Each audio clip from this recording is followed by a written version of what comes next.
Happy Fiesta! Kumusta ang fiesta sa inyo? Ano ba ang fiesta para sa inyo? Merong masaya, merong naiinis, o merong hindi natutuwa? Ganun ba ang fiesta sa inyo? So tingnan natin ang fiesta na pinagdiwang sa San Juan.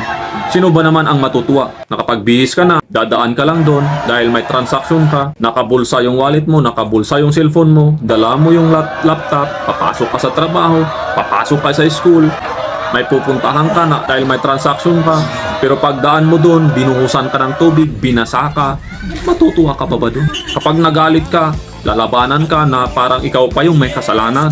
Happy Fiesta ba yun?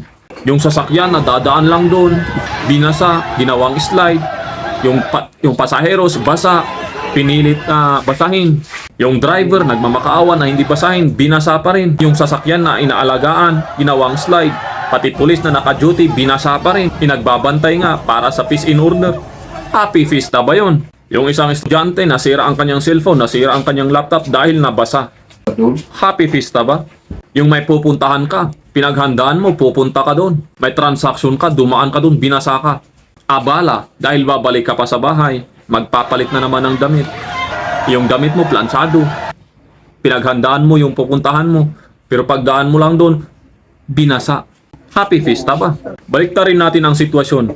Kayo rin kaya yung babasahin nila? Hindi ba kayo magagalit? Hindi ba kayo maiinis? Sasabihin nyo, Happy Fiesta.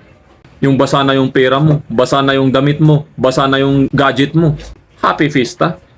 Sila na gumagawa ng ganun, siyempre pinaghandaan nila. Tinanggal nila yung wallet nila, tinanggal nila yung cellphone, yung mga bagay na hindi pwedeng mabasa. Yung mga dadaan doon, hindi nila in-expect, hindi nila pinaghandaan. Talagang magagalit sila. Happy Fiesta ba? Asan yung essence ng fiesta? Yung mga biktima hindi makareklamo, kaya umiiyak na lang. Dahil sa inis, dahil sa galit. Happy Fiesta ba? Oo, sabihin na natin na meron tayong iba't ibang tradisyon, paniniwala pagdating sa fiesta. Meron tayong mga iba't ibang paraan para i-celebrate ang fiesta. Pero isipin din natin yung kapakanan ng ating mga kababayan. Yung walang mapahamak, yung walang maagrabyado, para lahat masaya. Kung nakiusap na ayaw niyang mabasa, respetuhin na natin.